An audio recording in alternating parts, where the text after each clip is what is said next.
Hi friends, welcome. This is Shivaji. Stop loss strictly use பண்ணுங்க. Stop loss இல்லாமல் ட்ரேடே கிடையாது. Stop loss strictly use பண்ணுங்கள்.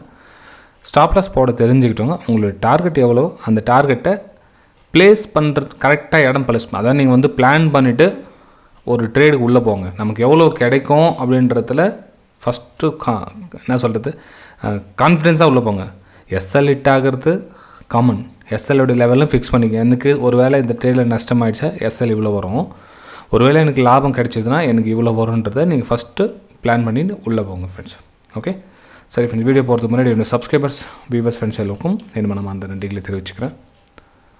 இந்த video யாருக்கு யூஸ்ஃபுல்லாக இருக்கும் அப்படின்னா ஸ்டடி பர்பஸில் இருக்காங்க இல்லைங்களா, ரொம்ப யூஸ்ஃபுல்லாக இருக்கும். அதாவது இப்போ என்னோட யூடியூப் சேனலில் கிட்டத்தட்ட 5 வருஷமாக ஃபாலோ பண்ணுறாங்க, ஒரு எக்ஸாம்பிள் வச்சுக்கலாம். இந்த 5 வருஷமாக ஃபாலோ பண்ணிவிட்டு ஸ்டடியில் கான்சன்ட்ரேஷன் பண்ணி ஒரு சின்ன கன்ஃபியூஸில் இருக்கிறவங்களுக்கு இந்த வீடியோஸ் ரொம்ப யூஸ்ஃபுல்லாக இருக்கும் ஃப்ரெண்ட்ஸ். அதாவது என்ன இந்த வீடியோவில்னா என்ட்ரி அண்ட் எக்ஸிட், இது நிறைய பேருக்கு பிரச்சனையாக இருக்குது. அதாவது ஸ்டடியில் எல்லாமே பக்காவாக இருக்குது, ஆனால் என்ட்ரி எக்ஸிட்டில் பிரச்சனை ஃப்ரெண்ட்ஸ். அதாவது என்ன பிரச்சனை அப்படின்னா என்னுடைய என்ட்ரி மிஸ் ஆகிடுச்சு. ஃபார் எக்ஸாம்பிள் ஒரு பை எடுத்துருக்கீங்க அப்படின்னா ஒரு 500 ரூபாயில் பை எடுக்க வேண்டியது ஒரு ட்ரெண்ட் லைன் ட்ரா பண்ணிங்க, உங்களுக்கு பிரேக் அவுட் கிடச்சிது. பிரேக் அவுட்டில் மிஸ் ஆகிடுச்சு, ஏதோ ஒரு ரீசன், பவர் ப்ராப்ளமோ இன்டர்நெட் ப்ராப்ளமோ இல்லை உங்களுடைய பர்சனல் வேலை ஏதாச்சும் இருந்ததோ காரணத்தினால எங்களோட பை என்ட்ரி மிஸ் ஆகிடுச்சு. ஒரு 560 570 பாயிண்ட் மேலே போயிடுச்சு.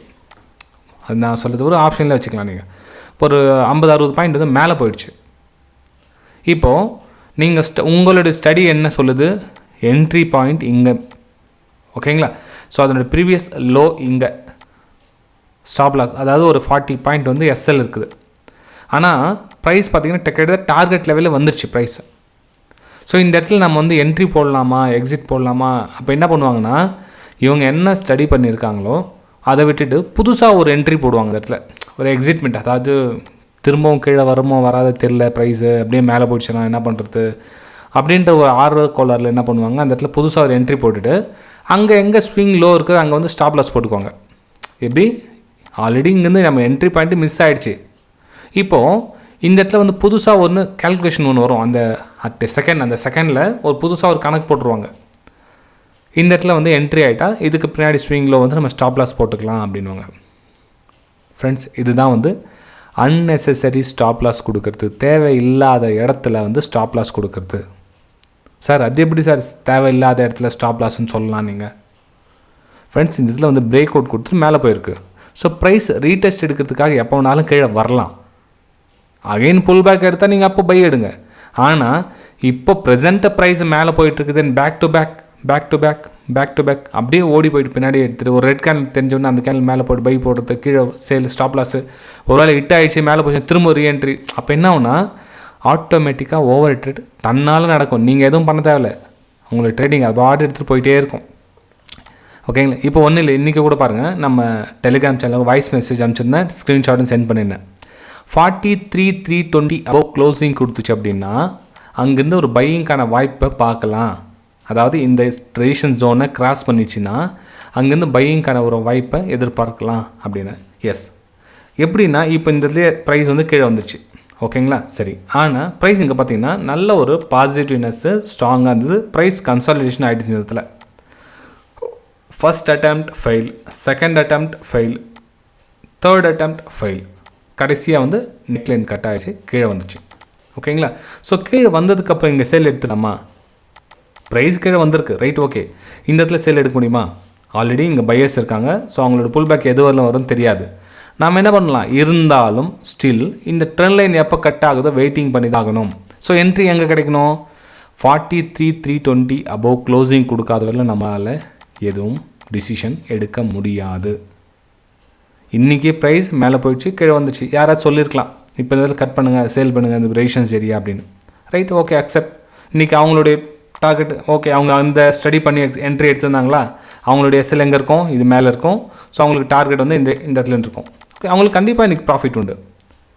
எல்லா நாளும் எல்லா ட்ரேடரும் எவ்ரி ட்ரேட்லேயும் ப்ராஃபிட் பண்ண முடியாது. ஒன்று பண்ணுங்கள் ஃப்ரெண்ட்ஸ், நீங்கள் தெரியாமல் ஒரு என்ட்ரி எடுத்துட்டீங்க அப்படின்னா அது ராங் எக்ஸிட்டில் தான் போய் முடியும். இது நீங்கள் எழுதி வச்சுக்கோங்க. உங்களுடைய என்ட்ரி உங்களை அறியாமையோ நீங்கள் தெரியாமையோ ஒரு என்ட்ரி எடுத்துட்டீங்க அப்படின்னா அதனுடைய எக்ஸிட்டும் உங்களுக்கு கண்டிப்பாக தெரியாது. இது நீங்கள் ப்ராக்டிஸ் பண்ணுங்கள் வேணுமா இருந்தால். எப்பவுமே ஒரு என்ட்ரி நீங்கள் ப்ராப்பராக ஒரு என்ட்ரி ஆகுறீங்கன்னா அந்த என்ட்ரியும் எக்ஸிட் கரெக்டாக இருக்கும். உங்களுடைய ரிஸ்க் ரேஷியோ மணி மேனேஜ் நீங்கள் ப்ராப்பர் ஸ்டடி பண்ண ஸ்டார்ட் பண்ணிவிடுவீங்க. என்ட்ரி தப்பாக இருந்துச்சுன்னா எல்லாமே தப்பாக போயிடும். ஓகேங்களா? ஸோ எப்பவுமே என்ட்ரி வந்து கரெக்டான இடத்துல வச்சுக்கோங்க. ஒரு ரேஷன் ஜோனா ரைட், ஓகே. நீங்கள் இதில் நெக்லைன் கட் ஆனோடனே சேல் எடுக்கிறீங்களா, ரைட், ஓகே. உங்களுடைய எஸ்எல் இங்கே இருக்கா, ஓகே. உங்களுடைய டார்கெட் எங்கே இருக்கா, ரைட், ஓகே. இது வந்து ப்ராப்பர் என்ட்ரி. ஆனால் நான் வந்து இங்கேருந்து சேல் எடுக்கல. ஏன்னா என்னோடய வியூ வேறு இருந்தது. என்னோடய வியூனா மார்க்கெட் பாசிட்டிவ்னஸ், ஒரு சின்னதாக பூல் பேக், ஒரு போல் ஃப்ளாக், இது வந்து போல், இது ஃப்ளாக் பேட்டர்ன் வரும், திரும்ப இங்கே வந்து பிரேக் அவுட் நடக்கும்ன்ற வியூ என்னோடய வியூவில் இருந்தது. எனக்கு வந்து இதில் கான்ஃபிடன்ஸ் கிடையாது. மேபி இந்த ரிவர்ஸ் ட்ரேடில் எனக்கு கான்ஃபிடன்ஸ் கிடையாது. இப்போ நான் சேல் எடுக்கணும்னா எங்கே போவேன்? 43,000 கீழே க்ளோஸ் கொடுத்துட்டு அதில் ஒரு புல் பேக்காக வெயிட் பண்ணி திரும்ப சேல் எடுக்கிறதுக்காக நான் உடனே இங்கே கட் ஆகிட்டு சேல் பண்ணுங்கள் அப்படின்னு எக்ஸிட்மெண்ட்டில் சேல் பண்ணுறது கிடையாது. மேபி இன்றைக்கி ப்ராஃபிட் வரலாம். எக்ஸிட்மெண்ட்டில் வந்து ப்ராஃபிட் கொடுக்கும். ஒரு சில டைமில் பார்த்தீங்கன்னா இந்த க்ரீன் மேலே போயிட்டே இருக்கும். ஒரு ரெட் கலர் கேனில் வரும், திரும்ப அந்த ரெட் கலர் கேனில் பிரேக் ஆகிட்டு க்ரீன் போயின்னு இருக்கும். ஒரு சிலர் என்ன பண்ணுவாங்க, சார் சூப்பராக இருந்துச்சு ப்ராஃபிட், சும்மா கட் பண்ணோன்னா ஒரே செகண்டில் ப்ராஃபிட் எல்லாமே புக் பண்ணிட்டு வந்துட்டேன் அப்படின்வாங்க. இது எல்லா நாளும் நடக்குங்களா? அதே மாதிரி ஒரு ஃபாஸ்ட்டாக ஒரு ட்ரெண்டிங்கில் போகிறது எல்லா நாளும் நடக்குங்களா? நம்ம எல்லாத்துக்கும் நாமளை அட்ஜஸ்டபிள் பண்ணிக்கணும், ஃப்ளெக்சிபிளாக இருக்கணும். எல்லா மார்க்கெட்லேயும் நம்மளுடைய ஸ்டடியை அப்ளை பண்ணணும். எஸ்எல் வந்துச்சா அக்செப்ட் பண்ணுங்கள், ஓகே, நோ ப்ராப்ளம். எஸ்எல் இல்லாமல் ட்ரேடே கிடையாது. ஓகேங்களா? சப்போஸ் ஒரு வேளை இப்போ இந்த இடத்துல வந்து நீங்கள் ரெசிஸ்டன்ஸ் பிரேக் அவுட் மேலே போயிடுச்சு சார், மேலே போயிடுச்சு, எனக்கு ப்ராஃபிட் வரல, கீழே வந்துச்சு. அப்போ உங்களுடைய ஸ்விங் லோ எங்கோ அந்த லோ கட் பண்ணி எஸ்எல் கட் பண்ணி ஆகணும். அதுக்கு தான் சொல்கிறது, என்ட்ரி கரெக்டாக வச்சுக்கோங்க. என்ட்ரி கரெக்டாக வச்சுக்கிட்டு எல்லாமே சரியாக நடக்கும். நீங்கள் ட்ரை பண்ணி பாருங்கள். வீடியோ பிடிச்சா மறக்காமல் லைக் பண்ணுங்கள், சப்ஸ்கிரைப் பண்ணுங்கள், ஷேர் பண்ணுங்கள். இது நம்ம டெலிகிராம் சேனல் கூட உங்களுக்கு பாருங்கள். உங்களுக்கு பிடிச்சிருந்தா நீங்கள் ஜாயின் பண்ணுங்கள். இல்லைனா கூட நீங்கள் அன்சப்ஸ்கிரைப் பண்ணிவிட்டு போகலாம், உங்களுக்கு பிடிக்கல அப்படின்னா. ஓகேங்களா?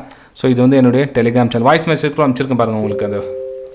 அதாவது அந்த ரெசிஸ்டன்ஸ் ஜோனை பிரேக் அவுட் கொடுத்து மேலே க்ளோசிங் வச்சு அப்படின்னா திரும்ப வந்து அப்பர் சைடு வந்து கண்டினியூ ஆகும் ஃப்ரெண்ட்ஸ்.